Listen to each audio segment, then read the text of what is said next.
Bom dia a todos, a todas que estão presentes aqui neste essa décima edição do Seminário Integrado da Rede IVG. Um prazer estar com vocês aqui. Eu sou Eduardo Brasileiro, eu sou educador, sociólogo, um companheiro, um amigo da Rede IVG, do Padre Wilson, nos caminhos da economia de Francisco e Clara. É uma alegria estar com vocês aqui.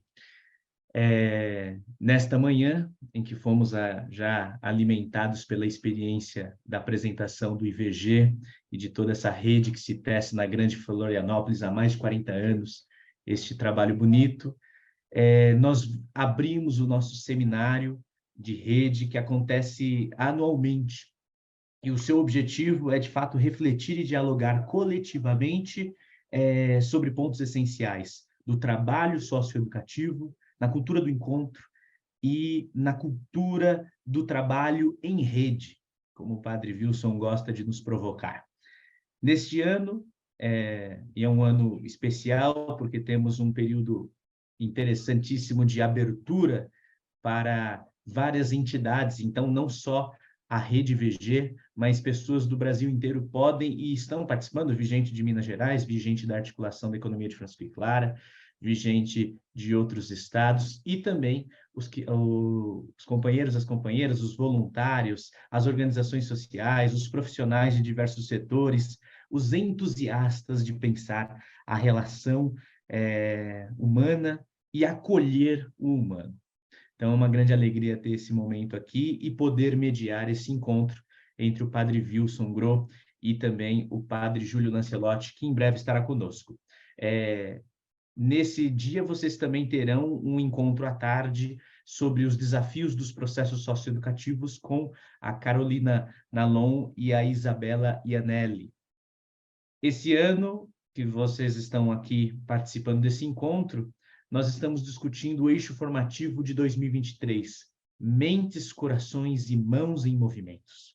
Uma provocação do Padre Wilson que vem da reflexão que o Papa Francisco vem semeando em nossos corações nessa terceira década do século XXI que nós nos encontramos, porque estamos dentro da história e devemos pensar a história para onde ela caminha. Queria convidar todos que participam conosco, a sala nossa está cheia, a se apresentarem no chat, a falarem de onde são, aonde atuam, como atuam, os grupos que estão em coletivo, né? E também as pessoas que nos assistem individualmente. Eu queria fazer algumas palavras introdutórias desse tema que o Padre Wilson e a Rede VG, a equipe de gestores, nos provocam, e também já agradecer aos organizadores desse espaço, como a Tainara, a Luciene, também ao Lucano, que eu conheci pela Economia de Francisco e Clara, e toda essa equipe que não dá para ver hoje aqui dentro dessa tela. Nós estamos propondo uma roda de diálogo, mãos, corações e mentes em movimento. Nós estamos propondo discutir o contexto em que nós vivemos, contexto social, econômico, político e o desafio educativo nele.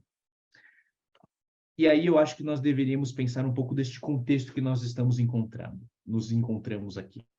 O contexto da sociedade do cansaço, como diz o Byung-Chul Han, a sociedade do desempenho. O contexto de uma ditadura econômica que não vê possibilidades de alternativas. O contexto de um desvencilhamento do comunitário, como nos alerta o Papa Francisco, e das relações líquidas, como falava também o Bauman, mas também é o contexto de uma sociedade das resistências, como os movimentos populares, da educação do oprimido para as pedagogias libertadoras, como nos lembra sempre Paulo Freire, dos feminismos, do feminismo negro, do ecofeminismo, dos saberes ancestrais, das lutas de quilombolas indígenas, de pensar a situação de rua e do sem terra, e do sem teto, e do sem prato na mesa, da defesa do território e de quem constrói economias populares e solidárias. Ou seja, nós vivemos num contexto de diversas ambiguidades, de uma profunda complexidade. E todas essas reflexões, todos esses processos acontecem no tempo histórico. E nós estamos aqui para refletir o tempo da história coletiva, de inserirmos a educação neste espaço-tempo, o de confeccionar a história coletiva e anunciar suas libertações. Por isso que é também um momento de pensar o tempo da educação. E o tempo da educação é o tempo do encontro, é o tempo de estar em encontro ao outro. O encontro hoje com os empobrecidos é o Brasil da fome e o Brasil da violência. São dois problemas sociais endêmicos, tão maltratados e mal refletidos, em que torna-se cada vez mais difícil para as juventudes, um dos eixos estruturais dessa nossa ação da Rede VG, né, das juventudes estudarem, né? O Brasil da fome e da violência não permite isso. E nós ainda estamos estagnados neste ano de 2023. Estamos estagnados nas misérias. Buscamos formas de recriar a vida coletiva. A eleição do ano passado para cá anunciou caminhos, mas nós precisamos aprofundar nessa miríade de ações que ainda são os nossos desafios coletivos, os desafios de todos. Por isso que eu acho que nós temos que cada vez mais entender esses três movimentos que vamos refletir hoje: mãos, mentes e coração.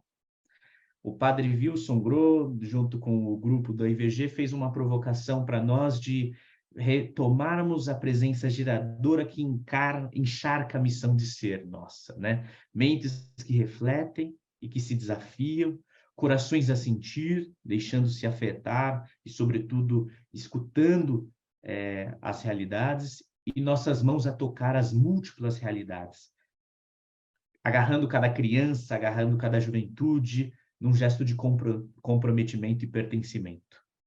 E isso é muito importante hoje, porque se nós falamos mentes para pensar, né? Eu li hoje um texto de manhã do Frei Beto, que falava sobre o José Celso Martinez, o Zé Celso, grande ator de teatro brasileiro, e ele falava que hoje nós vivemos sobre uma sociedade que tem um medo de pensar. Ele chama isso, não, fui até ver no dicionário que ele citou, né? Fronemofobia, que é atribuída a pessoas que têm medo de pensar, que é o medo irracional da ausência de celular ou a incontrolável dependência digital. E por incrível que pareça, segundo os dados que eu fui vendo hoje de manhã, existe uma colossal contingente de pessoas no mundo que sofre dessa fronemofobia, medo de pensar. Mas também temos o medo de sentir e o medo de agir. Diante dessa sociedade do medo, nos colocamos na coragem de anunciar, de denunciar e de se encontrar. Tem uma educadora afro-americana que vocês já devem ter ouvido falar, Bell Hooks. Ela também é uma importante ativista intelectual que se orgulha, antes de tudo, de ser educadora. Ela afirma que marcou muito na sua formação escolar o papel de mulheres e homens que, na sala de aula, nutriam em crianças negras a vontade, a esperança, a vontade de aprender, a curiosidade intelectual. E a isso a Bell Hooks chama de pedagogia revolucionária da resistência. Nós, educadores que propõem a mente, as mãos e o sentimento, ou seja, uma pedagogia sente-pensante, nós trabalhamos com pedagogias revolucionárias de resistência, ir ao encontro das realidades. Como educador da Zona Leste de São Paulo, onde trabalhei num centro de desenvolvimento produtivo, um CEDESP, uma vez eu li um poema na sala de aula e o educando perguntou: o que escutamos quando as águas caem e os ventos levam as águas para a cachoeira? Porque era uma poesia que falava sobre isso, né? E como poesia não explica, poesia se sente, e como educador que não faz nada além de levar ao encontro, eu convidei todo o nosso grupo a contemplar o fenômeno, a observarmos juntos enquanto ele acontece, para depois de muita análise entendermos as possibilidades e os desafios, o pensamento, a ação e o significado do espetáculo que é pertencermos juntos a um sistema vivo que é o planeta Terra. Mentes em movimento, né? O Padre Wilson e o grupo aqui que nos convida, a Rede VG, nos convida a pensar nas mentes, na racionalidade desse modelo de sociedade que vivemos, a rediscutir esse projeto e esse processo capitalista de sociedade, a realmar a economia, né? A rediscutir o modelo de economia, a rediscutir como nós democratizamos a experiência democrática. E isso é concretizar um pacto educativo global. O pacto educativo que se constrói a partir da Rede VG na Grande Florianópolis, que é colocar mentes, corações e sentidos a refletir os processos sociais, políticos dessa sociedade que vem adoecida há muito tempo, né?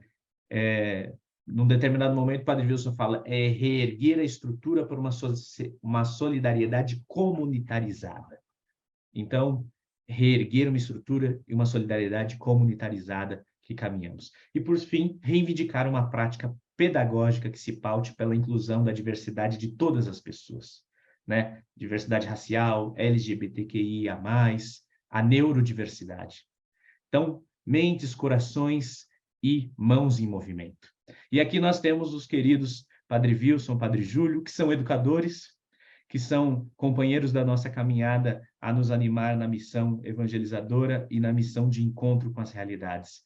Então, eu quero agradecer a oportunidade e passar a palavra ao Padre Júlio Lancelotti, primeiro, depois ao Padre Wilson, agradecer pela sua presença. Os dois estão em duas grandes capitais, né, da cidade, do nosso Brasil, Florianópolis e São Paulo, dois grandes desafios das capitais urbanas tomadas pelo capitalismo, pelo individualismo, a construir mente, coração e sentidos em solidariedade.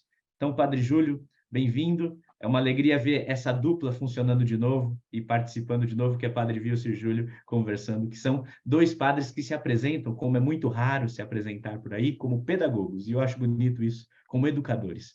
Então, bem-vindo, Padre Júlio. É instigante o tema que é proposto, né? Mentes, mãos, coração, né? Coração e as mãos. Eu acho que, refletindo sobre isso, eu acredito que uma das atribuições ou características do educador é a congruência, é viver aquilo que fala, testemunhar aquilo que quer viver e os valores que quer transmitir. E é justamente quando se conjuga essas questões, a gente fala, e nós vamos falar rapidamente de testemunho. Então, o testemunho do educador, que é um testemunho de aceitação, um testemunho de não exclusão, um testemunho de humanização, um testemunho de construir todos os dias sem desanimar. Esse é um desafio para nós, porque os motivos para nós desanimarmos são muitos, são muitos. A gente tem muitos motivos conjunturais, estruturais, para nos desanimar. E nós temos que descobrir quais são os motivos que nós temos para perseverar, para resistir, para não desanimar. Na atividade pedagógica, na relação pedagógica, e tem que ser, e isso já nos diz o Paulo Freire, marcada pelo afeto. Não existe relação educativa, pedagógica sem afeto. Eu vejo isso um desafio para mim diariamente, na convivência com a população em situação de rua, tendo bem claro aquilo que também nos diz o Paulo Freire: ninguém educa ninguém. Nós nos educamos mutuamente. Eu estou aprendendo e ensinando, eles estão ensinando e aprendendo também. Eu aprendo todo dia. E aprendo todo dia dos desafios que é conviver. É o que eu estava dizendo. Na convivência diária, eu convivo diariamente com 600 pessoas em situação de rua. Homens, mulheres, mulheres trans, homens trans, jovens, idosos, pessoas com deficiência, pessoas com sofrimento mental, e eu aprendo deles muito a resiliência de enfrentar estrutura de vida tão difícil, da fome, da miséria, do abandono, da negação da subjetividade. São muitas as negações que as pessoas vivem, inclusive a negação da subjetividade, a invisibilização dessas pessoas. É muito interessante quando ele falou mente, coração e mãos, a mente tem que enxergar, e o coração também. Aliás, há um pensador que diz que só se enxerga bem aquilo que se vê pelo coração. A comunicação pelo olhar. Acho que a gente precisava desenvolver mais uma pedagogia do olhar e ler os olhos das pessoas, ler os olhos das crianças, ler os olhos dos jovens, ler os olhos das pessoas em situação de rua, perceber o que é que eles estão transmitindo para você. E também, claro, o que é que você está transmitindo para eles. E é interessante, na pedagogia e na convivência com os pedagogos e pedagogas, eu aprendi muito uma questão que se chama valor fundante. E tem coisas que você não precisa explicitar. As pessoas vão perceber porque você vive. O respeito ao outro, o acolhimento. Então, a gente não precisa dizer, vamos acolher. Acolha. Vamos falar baixo. Não, fale. Vamos demonstrar afeto. Demonstre. Então, esse valor fundante, e eu vivi muito essa experiência pedagógica em casas, até de acolhimento, numa casa que eu trabalhei durante um tempo, onde estavam meninas, crianças e adolescentes, na antiga FEBEM, e a gente tinha valores fundantes, mas ninguém dizia qual era. Ele tinha que ser percebido porque se vivia. Então, ele era percebido na vivência. Por exemplo, gentileza. Não tinha uma campanha, vamos ser gentis, vamos tratar os outros com gentileza. Não. Nós vivíamos e explicitávamos, pela forma de agir, de conviver e pelo comportamento, a gentileza, de tal forma que as pessoas percebiam que isso era um valor fundante, era um valor fundamental. Algumas comunidades terapêuticas usaram muito isso também. Porque uma questão que as crianças, os adolescentes percebem rapidamente é se nós falamos uma coisa e vivemos outra. Se nós falamos uma coisa e fazemos outra. É como a pessoa adulta que bate na criança e diz, não bate no teu irmão. Ou que grita e fala baixo. Mas eu digo para falar baixo gritando. Então, eu acho que a gente tem que ter muito claro na coerência, e isso é um desafio para nós, um desafio exigente, porque o ato de educar, a tarefa pedagógica, o ato de conviver com toda essa diversidade que o Eduardo estava nos falando, exige de nós um processo contínuo de mudança, porque nós temos uma epistemologia, isto é, uma maneira de pensar neoliberal. O nosso pensamento é neoliberal, às vezes até na pastoral. A gente quer saber qual é o impacto que a ação pastoral está dando, qual é o resultado, e nós esquecemos que o ato pedagógico ele tem toda uma questão de objetivos, de axiologia, de avaliação, mas não podemos esquecer que a pedagogia casada com a pastoral gera a gratuidade. O filho da pedagogia com a pastoral se chama gratuidade. E nós perdemos essa dimensão porque nós vivemos uma epistemologia meritocrática. Qual é o melhor método? É como aquela pergunta que se fez a alguns religiosos, qual é a melhor religião? E a pessoa não diz que é a própria, diz aquela que te humaniza. Então, a gente pode ter quais são os indicadores de humanização na comunidade que nós vivemos, no espaço social que nós vivemos, no espaço existencial que nós vivemos. São sinais de humanização, por exemplo, eu tenho levantado isso com a população de rua, todos terem acesso à água potável. Isso é um sinal de humanização. As pessoas terem respeitados os seus sentimentos, terem respeitadas a sua autonomia. E isso dentro de uma economia homicida e de uma economia que tem o necros como orientador e não a vida, não o bios, é um desafio, porque nós vemos hoje em grandes cidades como São Paulo, Rio, Belo Horizonte e Florianópolis, quantas pessoas não têm acesso à água potável? Os catadores de material reciclável não têm acesso à água potável. As pessoas em situação de rua não têm acesso à água potável. Então, esse é um grande desafio. Esses dias eu tenho comentado muito com as pessoas da prefeitura aqui em São Paulo. Aonde que uma pessoa em situação de rua consegue roupas, agasalhos? E nenhum serviço municipal se facilita a aquisição ou ter um agasalho, ter um vestuário. E é um direito humano fundamental poder estar vestido dentro da nossa cultura, ter uma roupa para se aquecer. Acho que nós temos que ter, e é uma dimensão pedagógica fundamental, sensibilidade.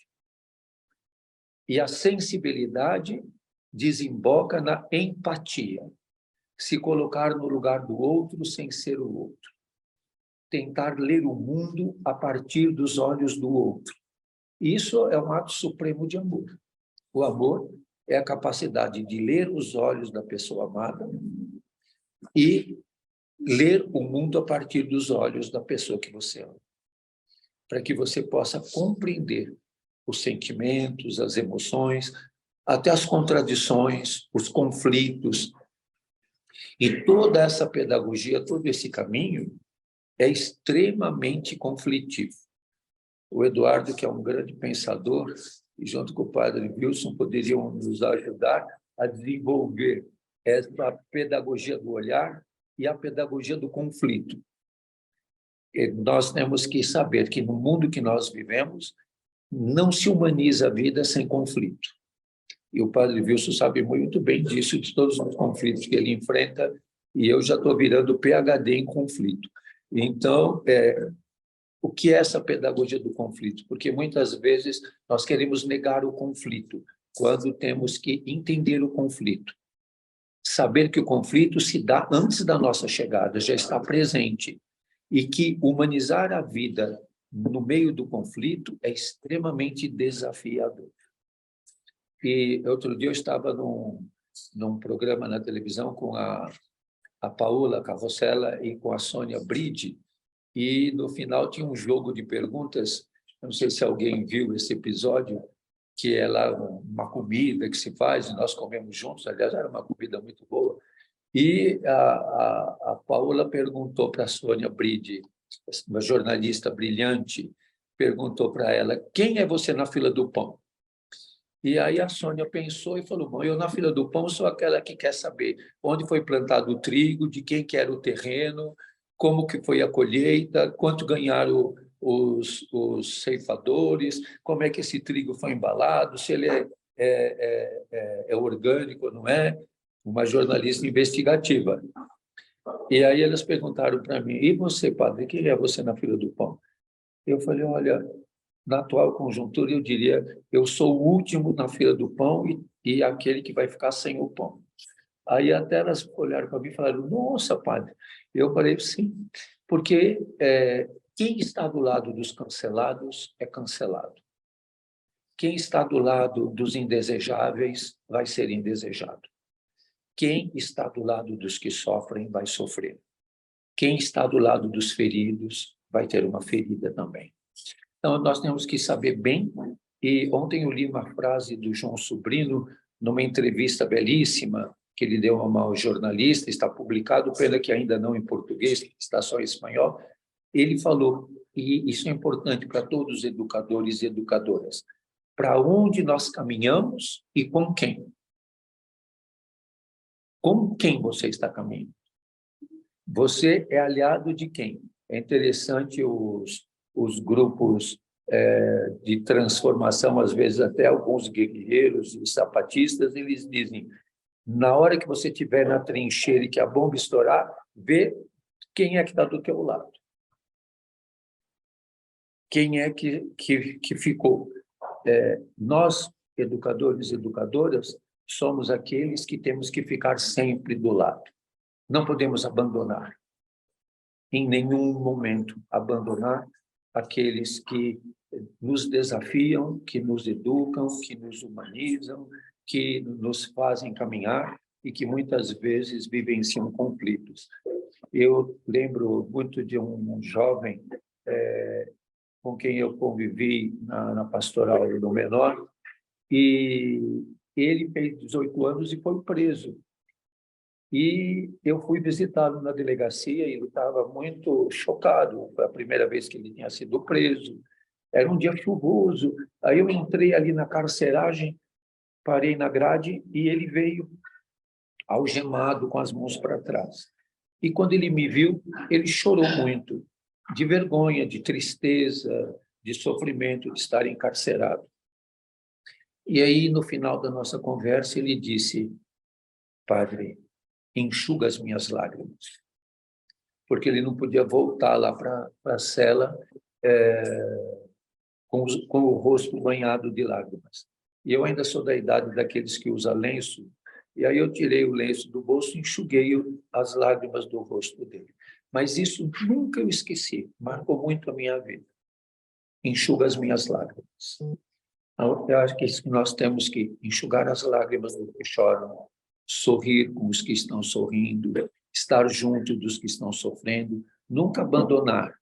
Mas, pesquisando muito, não sei se os educadores e educadoras conhecem, e na USP tinha um núcleo sobre o János Korczak. O János Korczak era um grande educador, um professor em Varsóvia. E os nazistas queriam fazer um acordo com ele para que ele entregasse as crianças judias para serem levadas para o campo de extermínio. Os nazistas queriam pegar todas aquelas crianças. E foi interessante de que ele conversou com as crianças e, quando as crianças tiveram que caminhar 5 quilômetros para o campo de concentração, ele foi junto.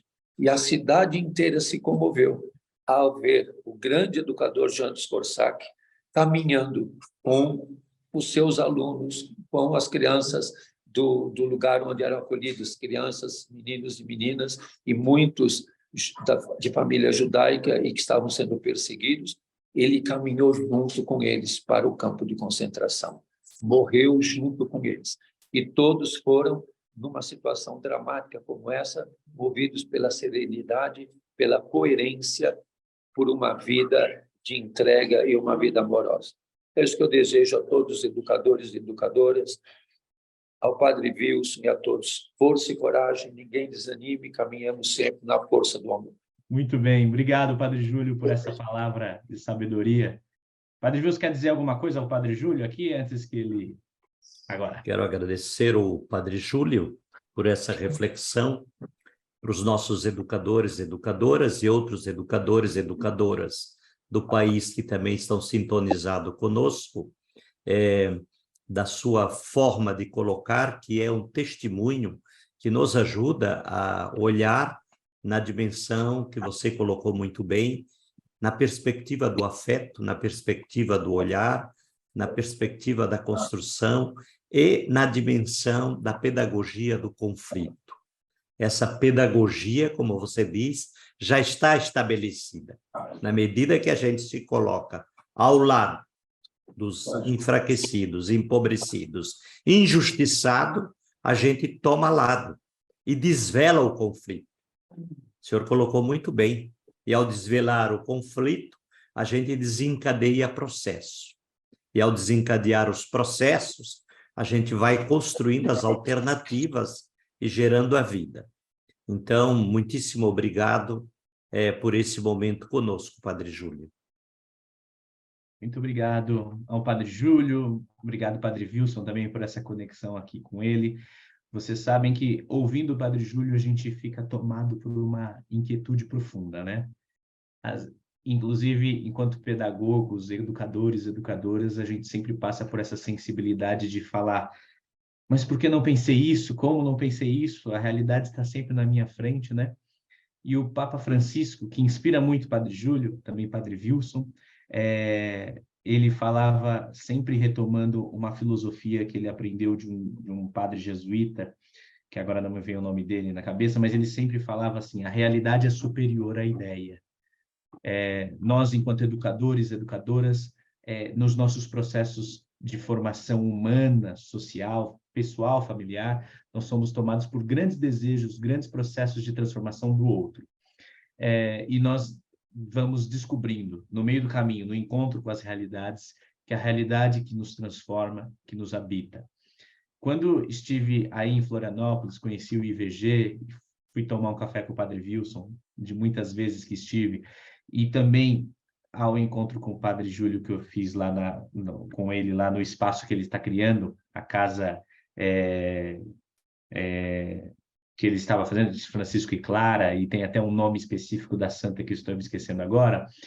Eu encontrei um livro na mesa do Padre Wilson, que também já tinha encontrado na mesa do Padre Júlio, da Etty Hillesum, que é uma conhecida mística.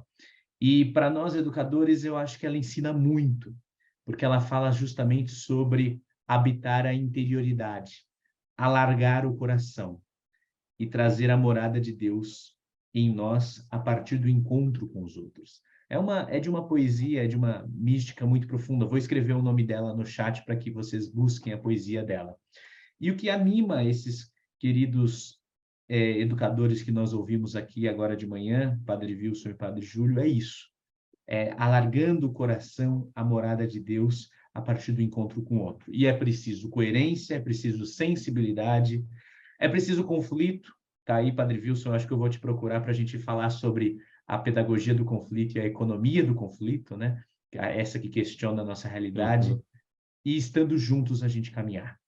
Então, para nós darmos continuidade a essa reflexão que foi feita pelo Padre Júlio e encontrarmos com as reflexões que o Padre Wilson faz, vamos fazendo mais convites a abrir a nossa mente, nosso coração, para assim podermos agir, pensando, sentindo e agindo. Padre Wilson, fique à vontade para conversar com este grupo. Bom dia a todos e a todas que estão nos ouvindo nessa manhã e em contato conosco no nosso seminário, pela rede aberta, não só nosso. Queria agradecer profundamente o Eduardo por ajudar a mediar esse momento, agradecer o Padre Júlio, provavelmente ele não continuará mais conosco, né? Ele tem um caminho de atividades enormes. Quando nós pensamos essas três linguagens, a linguagem da mente, do coração e das mãos em movimento, num processo de sincronia, como diz o Paulo Freire, que a sincronia, a coerência, ela gera a inteireza do educador, da educadora, a busca um pouco desse fundo de caminho para os processos educativos, socioeducativos e desenvolver a dimensão dos sujeitos de forma integral dentro dos territórios, rompendo com os processos de invisibilidade e construindo visibilidade a partir da prática pedagógica do dia a dia e de uma educação humanizadora. O Paulo Freire diz que toda educação humanizadora é uma educação que passa pelo ato educativo e político. Sem essa relação educação e política, não há humanização, porque a humanização ela nos leva a compreender esse processo realmente da casa comum, né? E esse tema, então, na verdade, ele vem de uma inspiração do Papa Francisco. No nosso encontro, onde Eduardo estava presente também, o Papa fala, no final de um belíssimo discurso sobre a economia, ele trabalha um pouco essa dimensão da linguagem, né? E no seu discurso, exatamente, ele falava essa dimensão de uma educação humanizadora e de uma educação ligada também ao processo da economia, e de uma economia que realma, de novo, uma perspectiva da dignidade de vida. Padre Júlio falava da questão da necro e da bios. Hoje a gente vive nesse país uma necropolítica, que é a política da morte, de um sistema que oprime dentro de uma perspectiva de destituição de direito. E fazer esse processo, recomeçar e não desanimar, queria dizer exatamente isso que o Padre Júlio estava falando, que a gente não pode desanimar na caminhada, porque nós vivemos aquilo que diz o Paulo Freire, o verbo esperançar, né? E esse verbo esperançar é um verbo em movimento. Então, um educador, uma educadora que tem dentro um coração pedagógico apaixonado, ele se nutre pelo caminho do esperançar, e desse movimento do esperançar, e de não perder essa dimensão. O Papa Francisco faz esses dois grandes pactos, o pacto educativo, porque ele crê que a educação é um caminho de saída e um caminho fundamental e importante, e o pacto da economia. No pacto educativo, a gente se encontra hoje junto, nessa perspectiva, como educador e educadora, dentro dessa dimensão que nos anima. Então, mentes, corações e mãos em movimento também é a alma do encontro agora de agosto com as juventudes mundiais. E o cardeal, que agora foi eleito de Portugal, ele falava uma coisa muito importante que eu queria trazer na abertura dessa minha fala. Ele dizia: nós não queremos, nesse encontro mundial da juventude, converter jovens para o catolicismo. Nós queremos, nesse encontro mundial da juventude, fazer um primeiro momento de aproximação da cultura do encontro, de encontrar-se, de olhar-se, de ver-se, de partilhar as experiências. E a partir da partilha das experiências, do conhecer-se, do olhar-se, do perceber-se, das diversas formas plurais, da vivência das juventudes, então dar um passo que seria: como podemos construir um mundo melhor?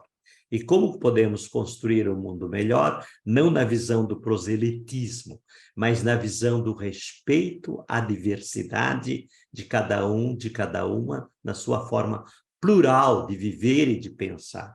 Por isso que pensar mentes, corações e mãos e movimentos é um chamamento à partilha, e esse chamamento, como Eduardo já dizia antes, que nos coloca em movimento formativo. Padre Júlio dizia que nós aprendemos todos os dias, e é verdade.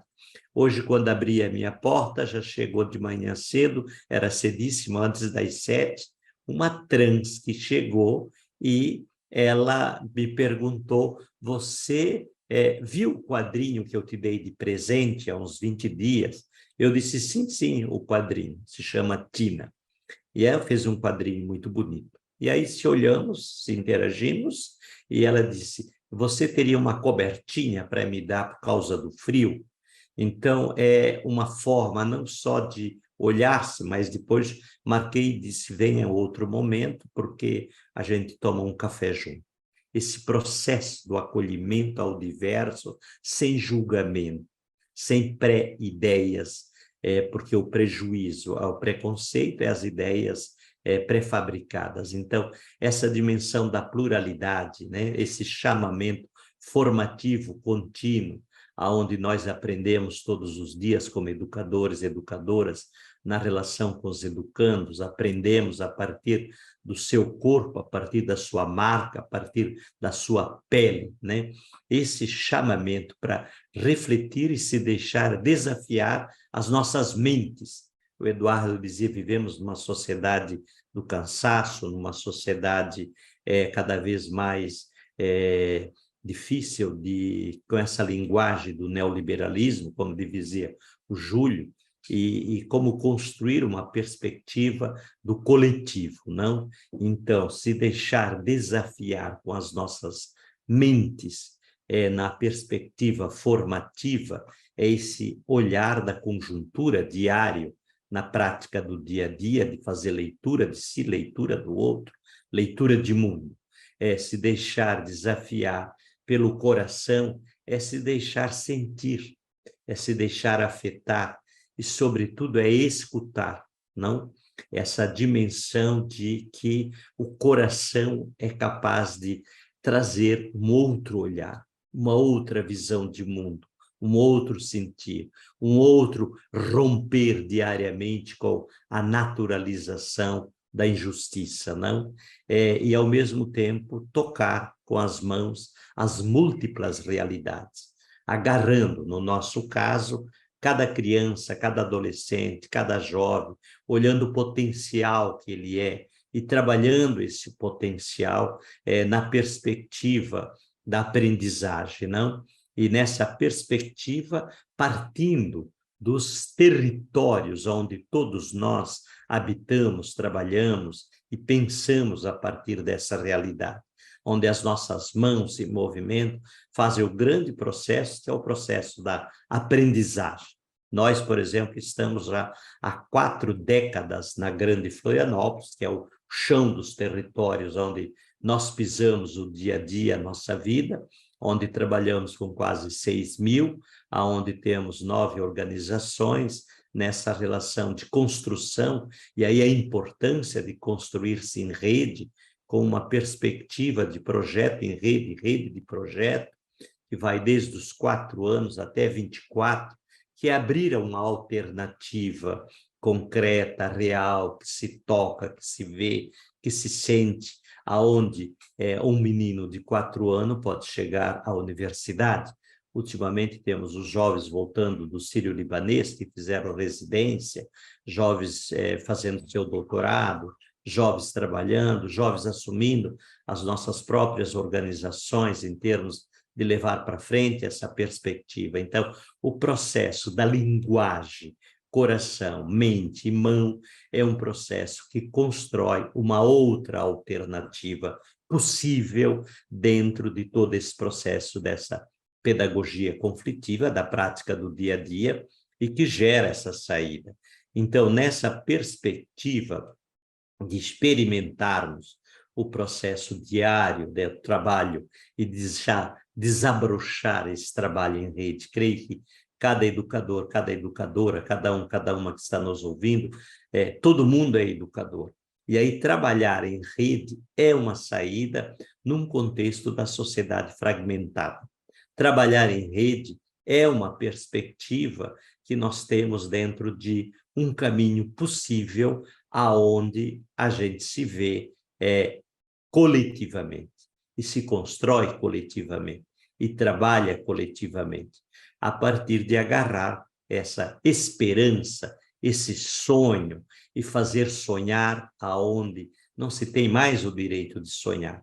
Então, as mentes em movimento, né, é um processo de participação, de construção que demanda o acolhimento da pluralidade.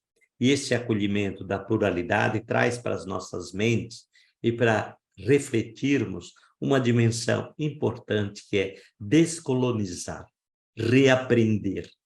Requer que façamos constantes análises de conjuntura. Agora nós estávamos no encontro intercontinental das comunidades eclesiais de base, não? Esse encontro marcadamente foi fundamental para reaquecer o coração de cada um, de cada uma que estava lá. Éramos em torno de 1.500 pessoas, não? Nesse encontro, e aí a gente vê o rosto desse Brasil, e vê também a realidade desse país, mas vê também a força, o potencial que as comunidades eclesiais de base e como educadoras e educadores é fundamental, né? Essa leitura de descolonizar uma formação que nós tivemos ao longo do tempo e reaprender a pensar a partir do olhar da sociedade do bem viver, dos povos originários, a partir da visão dos quilombos e da questão da ancestralidade, a partir de tantas formas de compreender a partir das mulheres, a partir das crianças, a partir dos jovens, não? A partir da realidade empobrecida, que tem nome, que tem rosto, que tem lugar, que tem identidade, não? Então, trabalhar essa dimensão dolorosa que nós vivemos hoje, em que o mapa da fome ainda continua fortemente e que precisamos, o Eduardo dizia, sim, a gente deu um passo. Agora, como fazer com que esse passo se materialize na verdade da prática do dia a dia em políticas públicas e que a gente possa trabalhar essa perspectiva de romper com a indiferença e romper com esse processo da banalização da violência e do desamparo de tudo que é humano, não? O papel do educador, sem dúvida, na leitura de uma mente em movimento, é uma mente que é capaz de ler, de analisar, partindo do chão concreto que se pisa o dia a dia, aonde ele pisa, que é a concretude da vida do educando, da educanda, que vem desse território extremamente invisível, não? E esse trabalho, então, requer realmente um coração pedagógico apaixonado, que clame por políticas públicas e que assegurem cada vez mais o direito básico de ir e de vir. Padre Júlio falava do direito básico ao morador de rua, que é água. Talvez a gente não se dê conta o que significa para um morador em situação de rua o direito de ter uma torneira com água potável, o direito de ter um banheiro, o direito de ter o agasalho, como ele dizia, não? Então, essas formação e esse trabalho de formação de comunidades de aprendizagem, não? Que somos e aonde estamos na prática do dia a dia, que ensina e que aprende e que mantém um olhar da reflexão. Porque é importante esse olhar da reflexão, esse olhar da conjuntura, porque o dia que a gente não olha mais a conjuntura e não faz mais leitura de conjuntura, a gente se desumaniza. Quem está dentro de uma pedagogia do conflito, ele faz constantemente olhares dentro desse processo, e isso requer dele continuamente compreender alguns elementos. Eu colocaria apenas 4 elementos nessa dimensão. Um primeiro elemento é rediscutir o processo do sistema capitalista que nós vivemos e pensar a partir dessa perspectiva de olhar, de compreender a questão das juventudes e das problemáticas do trabalho da juventude. O Papa dizia, né, Eduardo, de que o trabalho para as juventudes não pode ser um trabalho precarizado, não pode ser um trabalho mal pago, não pode ser um trabalho mal remunerado, né? Então, pensar nos nossos processos educativos, como é que a gente trabalha essa dimensão do sujeito, enquanto sujeito protagonista, enquanto sujeito que se apropria do seu processo organizativo, ou seja, como é que ele é sujeito de direito. E como sujeito de direito, como é que ele aprende também a refletir. O nosso grande papel é ensinar a pensar. E aí é fundamental no ensinar a pensar que ele também pense dentro de uma perspectiva em rede, como saída, como alternativa para uma sociedade, como valores dentro dessa perspectiva. Um segundo elemento que eu colocaria para nós, que é fundamental dentro dos territórios, e pensarmos as juventudes, desde a criança, jovem, adolescente com o qual trabalhamos, é rediscutir a economia, repensar, educar para construir de um modo concreto um novo tipo de economia. Por isso que o Pacto da Economia, e no Brasil a gente cunha a economia de Clara e Francisco, puxando esses 2 elementos, e puxando por que a economia de Clara?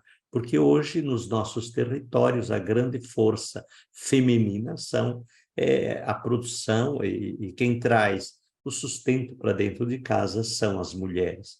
Por isso, não dá de pensar uma economia que não perpassa por esse fio da dimensão emancipatória das mulheres.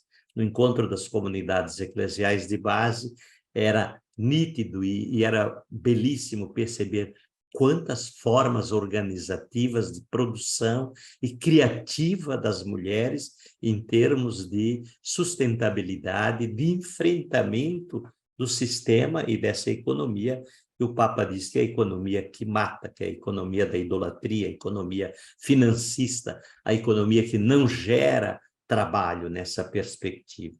Repensar essa economia na casa comum, né? E mudar essa economia passa também por um processo socioeducativo de construção de uma ética coletiva, do cuidado com a vida e de rompimento com essa necropolítica que está aí hoje, a política do ódio, a política fascista, né?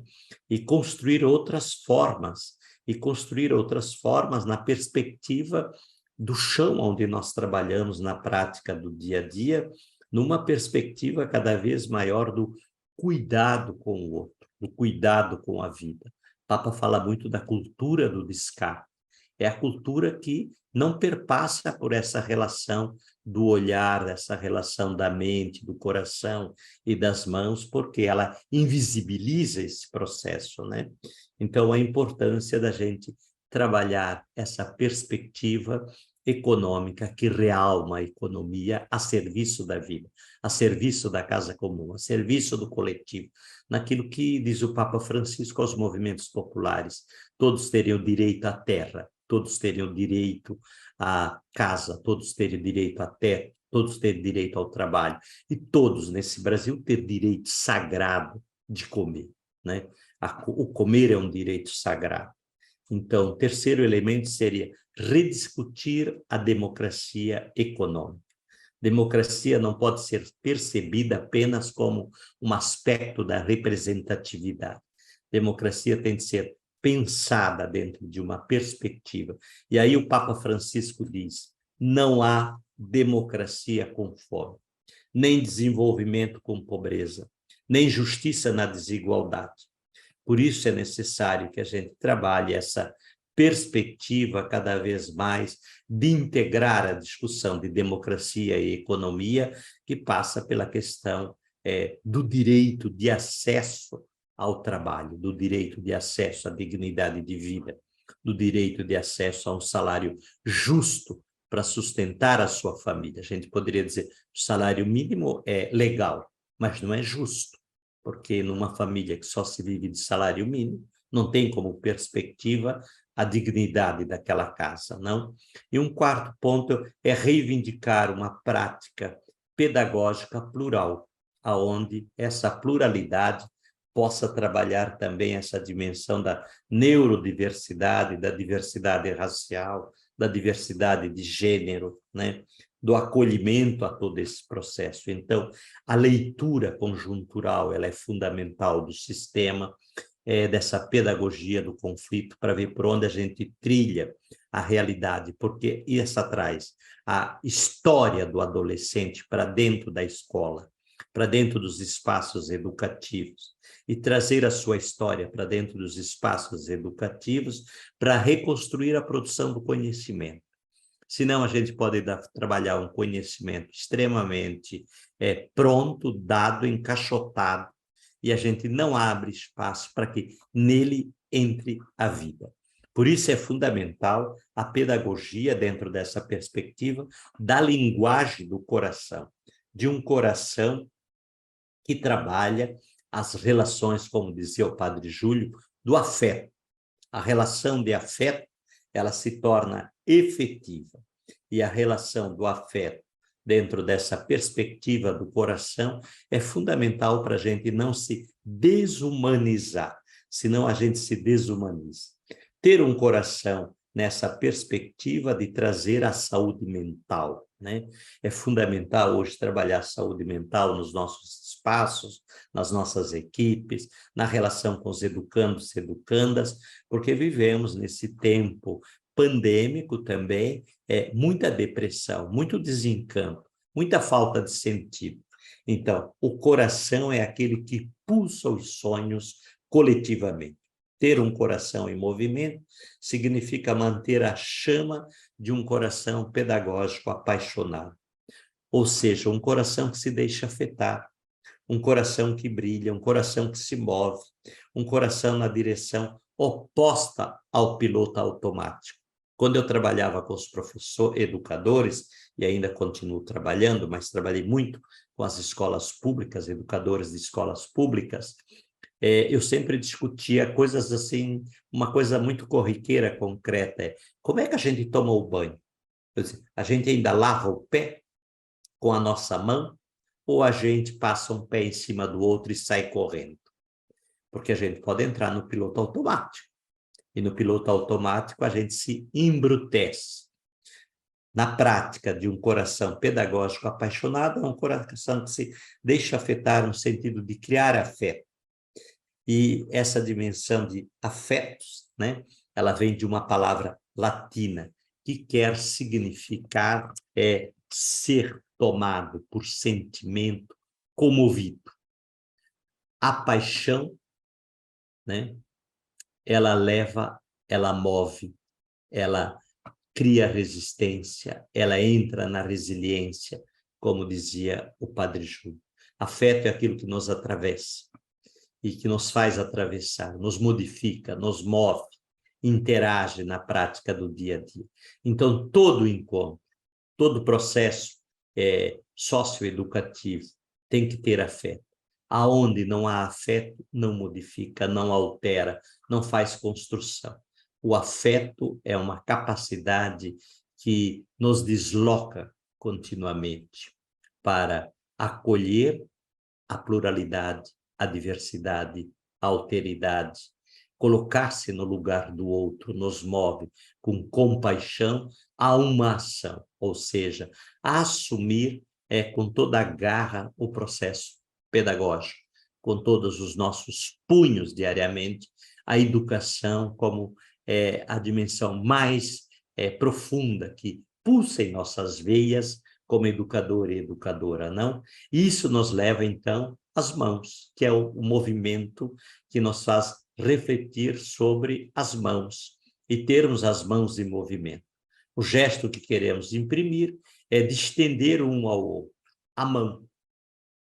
E aí, a construção de uma solidariedade comunitária, construção da partilha, a construção de olhar a partir do território e como é que a gente desenvolve essa dinâmica na prática do dia a dia e fortalece esse processo das conexões.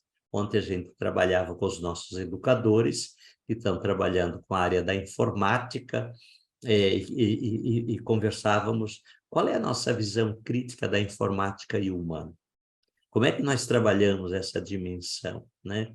Como é que a gente cria as conexões? Como é que a gente recria os processos dentro dessa perspectiva hoje de uma sociedade que cada vez mais trabalha esse fortalecimento da inteligência artificial?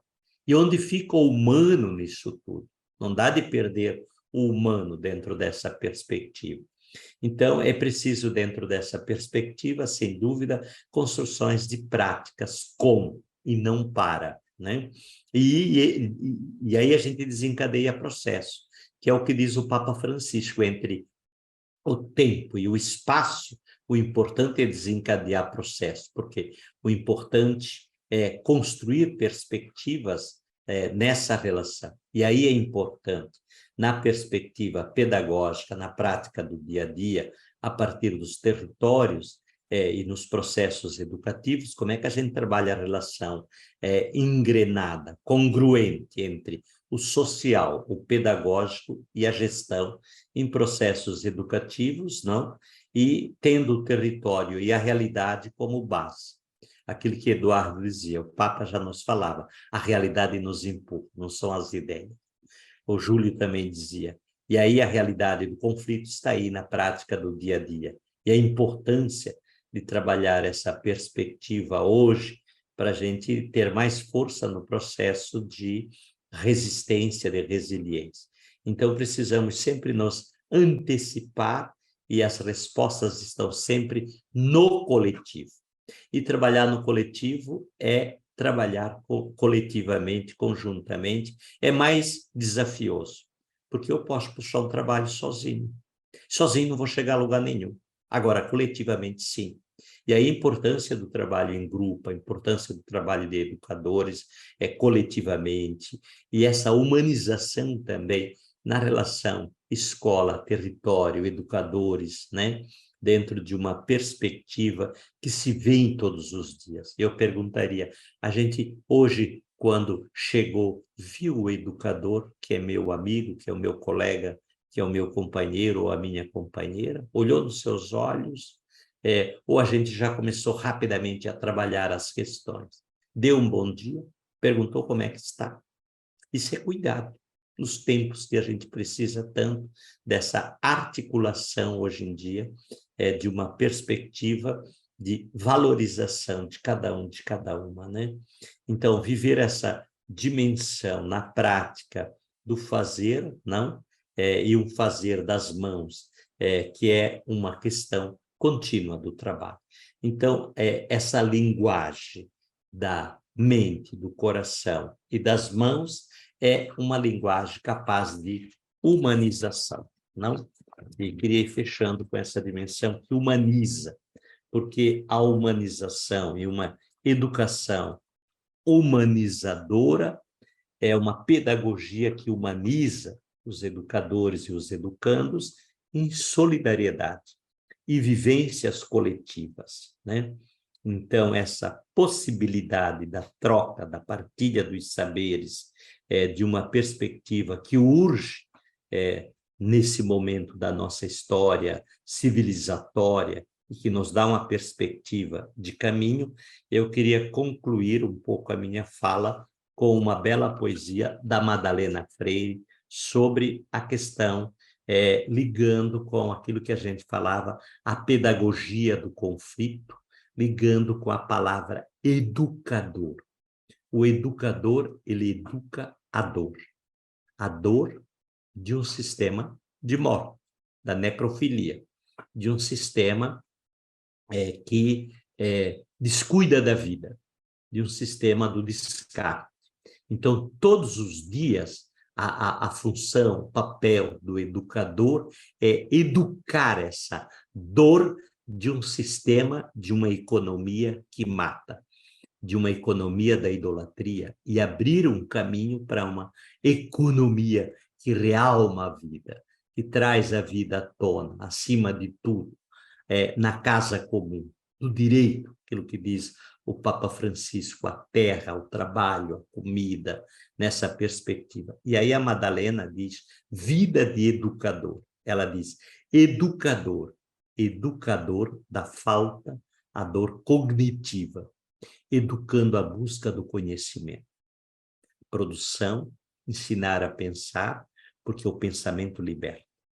Quem reflete tem condições cada vez mais de produzir o conhecimento. Conhecimento seu, conhecimento coletivo, um conhecimento que lhe humaniza, né?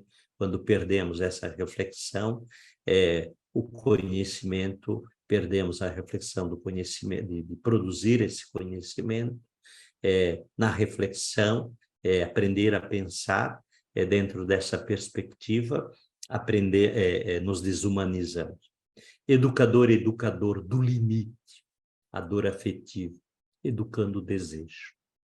Nós perdemos nesse país 60 mil jovens assassinados. E o rosto dessa juventude é a juventude preta. Então, pensar e construir uma perspectiva de trabalhar o desejo na prática do cotidiano é a dor possível de trabalhar e educar o limite, para que esse desejo possa ser o direito de ter direito a sonhar, né? Educador, educador da frustração, a dor da perda, educando o humano na sua capacidade de amar. E esse é o caminho. Paulo Freire diz que todo ato educativo é um ato amoroso, porque é um ato de interesse. Educador educa a dor do diferenciar-se, a dor da individuação, educando a autonomia, formando sujeitos que pensam. Educador, educador da imprevisão, a dor do incontrolável, educando o entusiasmo da criação. Por isso, ser educador é ser criativo, é ser entusiasmado, é não perder o sonho, é não perder a dimensão do esperançar, né? Porque a criação é fundamental. E recriar essa casa comum e uma perspectiva alternativa, nós podemos fazer ali onde nós estamos. E um pensamento africano diz, nós somos gente simples, fazendo coisas simples, em lugares não importantes ao mundo do mercado, mas que naquele território faz a diferença. Porque um jovem que chega à universidade faz a diferença. E às vezes ele é o único daquela família que chegou acesso direito à universidade. E aí ele puxa os outros. E a importância como educadores e educadoras, nessa caminhada toda, é não soltarmos a mão de ninguém. No momento que a gente vive, não podemos soltar a mão de ninguém. E trazer sempre mais nessa perspectiva, de uma perspectiva pedagógica apaixonada na prática do dia a dia. Muito obrigado a cada uma que nos ouviu e devolvo a palavra ao nosso amigo Eduardo. Padre Wilson, como é bom te ouvir, muito obrigado por toda essa reflexão. E é legal ver as reações aqui das pessoas colocando no chat os coraçõezinhos que vão mandando e também os grupos, né? Nós estamos aqui, tem ali um grupo ali na Escola Social Lúcia, dos Maristas, o CCEA, o ACAN e os outros grupos, e quem está individualmente. É muito bom ver todo mundo vibrando com a sua fala. E como disse a Alexandra, né? Montando um triplex na nossa cabeça, né? Esse seminário está montando coisas tão óbvias e ao mesmo tempo invisíveis como pode, né? É muito importante esses encontros, essas análises e a importância de nos colocarmos na escuta dos empobrecidos e termos uma sensibilidade alargada. Padre Wilson, vamos continuar esse diálogo aqui, porque acabou sendo levado a algumas questões que o grupo foi colocando aqui, pessoas foram colocando. Antes de fazer as questões, eu queria fazer um comentário a partir da sua fala, né? Porque os educadores aqui, que estão postos nessa discussão, eles colocam questões e eu acho que existe um elemento muito importante para que a gente perceba que o educador é um fazedor, usar esse neologismo aqui, né, de esperança, de organização, né? O Samir Amin, que é um conhecido filósofo egípcio, escreveu um livro chamado Os Povos Fazem a Sua História, né? Os povos, que são os pobres, que são os oprimidos, que têm que contar e construir sua história. E nós estamos aqui, a partir da escuta do Padre Júlio, a escuta do Padre Wilson, construindo uma história de resistência de educadores que constroem outros mundos possíveis. E os educadores, eles e as educadoras, sempre compreendendo essa ampla diversidade que somos nós, eles rompem a normalização da convivência. E eles propõem uma nova forma de convivialidade, de conviver. E onde está essa nova forma de convivência e de convivialidade? É a hospitalidade, né? O Padre Wilson, quando conta histórias, ele traz histórias de gente que bate na porta dele, de encontros que ele teve. É a hospitalidade que vai nos levando a esses outros mares, nos abrindo horizontes. Tem uma música do Paulinho da Viola que Não sou eu quem me navega é o mar. É uma mística bonita.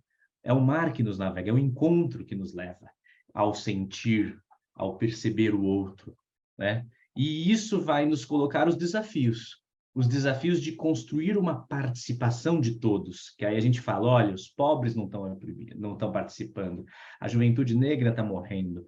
E como participar? É desenvolver novas formas de relacionalidade econômica, por isso, experiência de banco comunitário, no vídeo a Luciene falava, né, que começa a ser feita na Grande Florianópolis, relacionalidade educativa, novas formas de ir ao encontro das realidades, experiência de relacionalidade política, que é como a gente se relaciona com o todo e constrói a política da solidariedade, experiência de relacionalidade ecológica, como a gente é cada vez mais um com a nossa Mãe Terra. E isso, para eu encerrar e a gente ir para as questões, apresenta, de fato, uma coisa que a gente não tem falado no Brasil, que é a construção de um projeto popular para o Brasil. Porque a gente está construindo um projeto de sociedade a partir disso. A gente não está no micro só desenhando micro. É na micro-relacionalidade, no micro-encontro com os pobres, com os empobrecidos, a gente está desenhando o projeto que a gente quer para o Brasil e, quiçá, para o mundo, né? Para além das nossas fronteiras. Projeto popular, solidário e de encontro.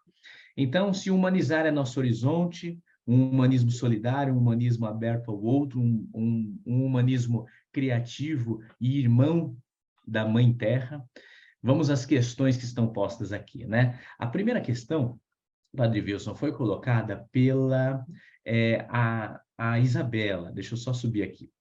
A Isabela Ianelli, que inclusive é uma das nossas palestrantes da tarde, que vai falar sobre os desafios do processo socioeducativo, que bom que ela está aqui já conosco, ela fala: Padre Wilson, quais são as qualidades fundamentais que o senhor vê que precisamos cultivar nos dias atuais para trabalharmos como educadores num mundo tão desafiador?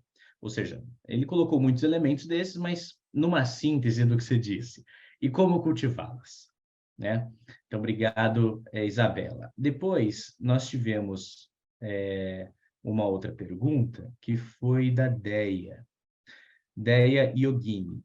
Diante de demandas que nós, educadores, temos que cumprir em termos burocráticos, muitas vezes nos distanciamos desse sensível sentir. E endurecidos apenas pelo intelecto, não o curvamos ao coração.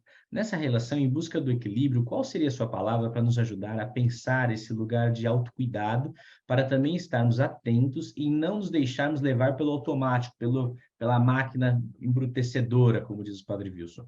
Pensar quem cuida dos cuidadores, sempre é algo que me move também. Estamos plenos para poder ser pessoas que desenvolvem empatia. Perdoe os erros, mas estou no trânsito acompanhando pelo celular. Muito bem. Aí a Alexandra também colocou a temática bem interessante, se torna ainda mais simples pelo fato de não ser discutida com frequência ou em grandes eventos. E o Azão colocou uma proposta maravilhosa. Eu conheço esse autor, ele propõe aqui, ó, se me permitem, Padre Wilson e Eduardo, uma indicação: leiam um filósofo chinês, Yuki Hui, que defende a necessidade da adoção de uma cosmotécnica, ou seja, da tecnologia local, para preservar e desenvolver as subjetividades locais. Tem muita coisa boa sobre esse filósofo, que é um filósofo da tecnodiversidade, porque temos que debater inteligência artificial, tecnologias, para onde ela caminha, como nós defendermos e construirmos uma governança global sobre isso. Isso é importante. Bem, eu acho que são essas questões. Deixa eu só descer mais um pouquinho. É isso.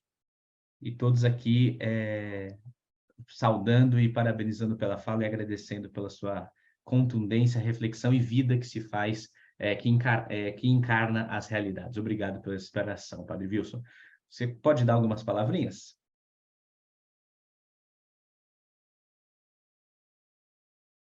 Então, quero agradecer de antemão todos e todas que estão junto conosco nessa manhã. Quais são as qualidades fundamentais e como cultivá-las, que era a primeira questão. Eu penso que o educador, a educadora, a dimensão de construir essa seiva que perpassa por dentro com o processo da contemplação. A contemplação é fundamental, porque o ato de contemplar não é um ato estático. Contemplar é uma capacidade de olhar, e olhar a partir do coração. Esse olhar que contempla a beleza da vida de um educando que dá os seus pequenos saltos diante dos desafios, na prática do seu cotidiano, uma capacidade de retirar-se um pouco para poder olhar, e eu diria, esse jeito é um jeito de contemplar. E para isso, um valor fundamental é o silêncio. Educador precisa silenciar, que não é um silêncio vazio, é um silêncio habitado por dentro e se deixar habitar pelos seus educandos e educandas. Então, o silêncio é um elemento importante na vida de um educador, de uma educadora, porque, na verdade, nós dialogamos continuamente o tempo todo. E esse tempo de silêncio também é um tempo necessário para a saúde mental de um educador, de uma educadora. Um outro elemento que eu diria é a vida de trabalho em grupo, a vida do coletivo. Educadores e educadoras que são capazes de trabalhar coletivamente dentro de um espaço socioeducativo e que têm um profundo senso de pertencimento àquele espaço, um senso de cooperação naquele espaço e um senso de levar a cabo a proposta pedagógica disciplinar, né? Então, esse senso de uma vida do coletivo, uma vida que eu olho o outro, que eu sinto, que eu toco, que eu vejo, e que somos capazes de criar junto, ter criação no sentido da inspiração de um trabalho. Um outro valor que eu diria dentro dessa perspectiva, mesmo dentro desse processo da cotidianidade do nosso dia a dia, a capacidade da reflexão. Ela é a mola propulsora do processo. E aí é importante, como valor, o registro reflexivo. Educador que é capaz de botar no papel o registro dos seus insights, por mais pequenos que sejam, nem que seja 3 linhas ou 5 linhas, sempre coloco nessa direção, porque depois, no final de uma semana, se ele pega aquelas linhas, ele vai ter 35, 40 linhas. Se ele pega isso no fim de um mês, né? Se ele pega isso, porque é uma forma do educador também aprender a fazer o seu processo de deslocamento, do seu processo de estrutura de aprendizagem que foi lhe dada. Ele desloca esse movimento e vai fazendo o seu processo. E ele vai se apropriando a partir da sua teoria, a sua prática, porque ele reflete sobre a sua prática. Então, o registro é fundamental para ele poder depois também se colocar e perceber em que movimento ele vive. Por dizer, no primeiro semestre eu estava nesse movimento, no segundo semestre eu fui para esse movimento, porque é uma forma dele apropriar-se do seu pensar, da sua prática. Isso é fundamental. Um outro elemento, penso que é a construção das relações de amizade, né? O educador tem de ter amigos, amigas. O educador tem de sair um pouco junto. O educador tem de convidar o outro para comer uma comida na sua casa, fazer a comida. E o ato de fazer a comida, para mim, sempre é um ato importante, porque é o ato da mesa. E o ato da mesa é um ato coletivo. Então, poderíamos dizer tantos e tantos valores que a gente pode cultivar e que são fundamentais para manter a nossa chama de educador e educadora. Porque nós vamos terminar a vida sendo educador e educadora. Talvez no final da vida a gente olha e percebe tanta sabedoria. O Papa domingo fez um gesto bonito. Ele levou um jovem e levou uma nona. Os dois estavam ali com o Papa. E ele disse, é impossível construir um mundo melhor se essa nova geração não busca a sabedoria dessa geração que já tem uma construção histórica. Então, lembrar que no final da vida a gente olha para trás e vai dizer quanto foi bom ter sido educador e educadora. Quanto ser educador? A dor própria, a dor do outro, a dor do coletivo e a construção de um mundo melhor.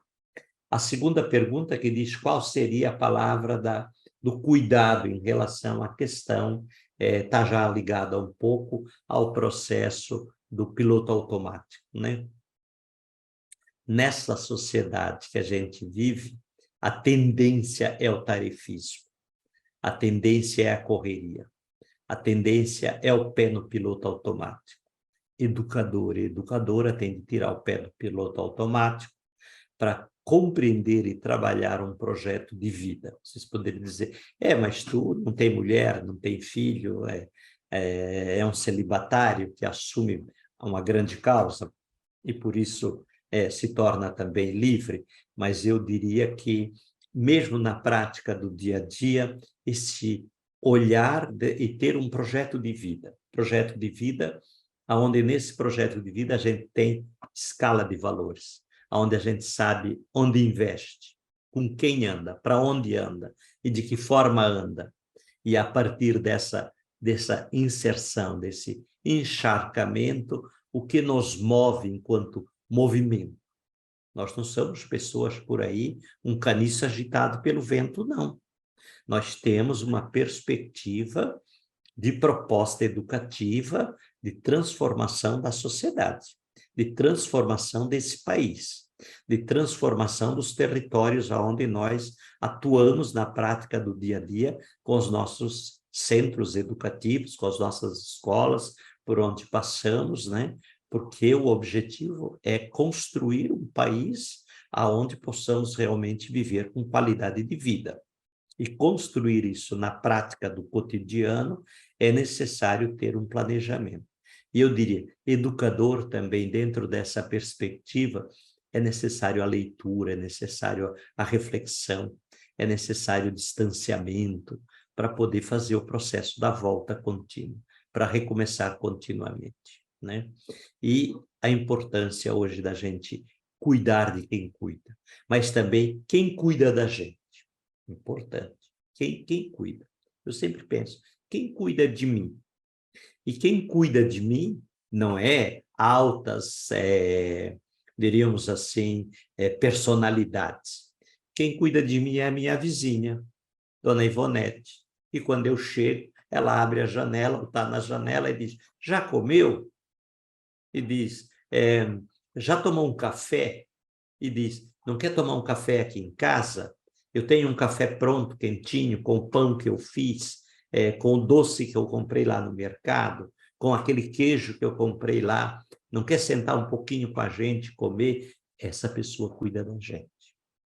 Porque essa pessoa dá um toque e diz, cuidado, não o pé no piloto automático, para. Outras pessoas que também cuidam de mim, nesse sentido, são os moradores em situação de rua. E aí termino com a historinha que eu vi esses tempos de uma senhora, né, já faz um tempo. Ela me olhou de longe e disse, para. Eu parei.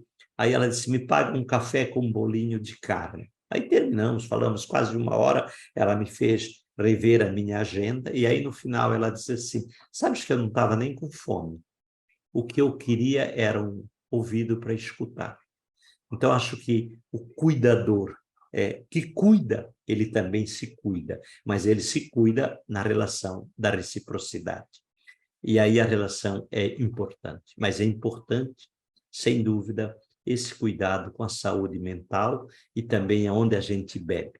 Então também é importante ter grupos onde eu bebo, onde eu vivo, aonde eu me reflito, né? Aonde eu me deixo também fazer críticas e autocríticas para o meu próprio crescimento, porque partimos das dimensões tão importantes nessa perspectiva do mundo de hoje. A humildade, para mim, como educador e educadora, é fundamental para a gente poder ter saúde mental. Muitíssimo obrigado e devolvo ao Eduardo. Muito obrigado, Padre Wilson. Muito obrigado por nos encharcar do seu humanismo, da sua capacidade tremenda de solidariedade, de aprendizado, de abertura. É muito importante. Eu sei que o senhor não gosta muito de floreios e elogios sobre suas falas, mas é que a gente também é da gratidão uma parte que nos humaniza, né? De reconhecer no outro a grandeza que nos encharca e sabermos que é muito importante para nós termos Padre Wilson, também a Dona Ivonete, né? Como disse a Isabela, né? Que todos saibamos ser a Dona Ivonete do outro. O quanto é importante isso.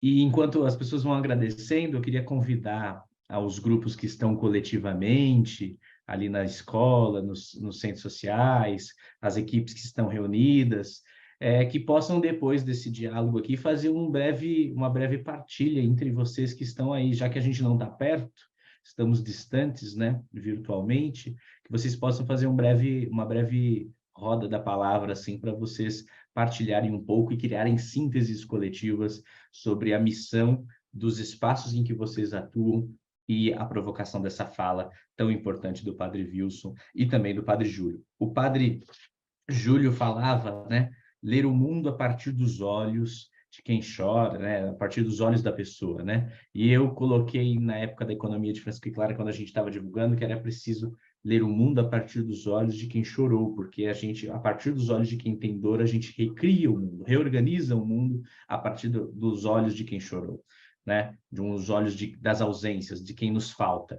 E esse convite a gente faz a todos nós, que como educadores nós contemplemos a realidade e busquemos, o Papa Francisco fala, quando ele fundou a Universidade dos Sentidos, que é preciso, na contemplação, encontrar o chamado que o que nos contempla nos faz, o sentido que isso move na minha vida e a beleza do encontro com essa realidade.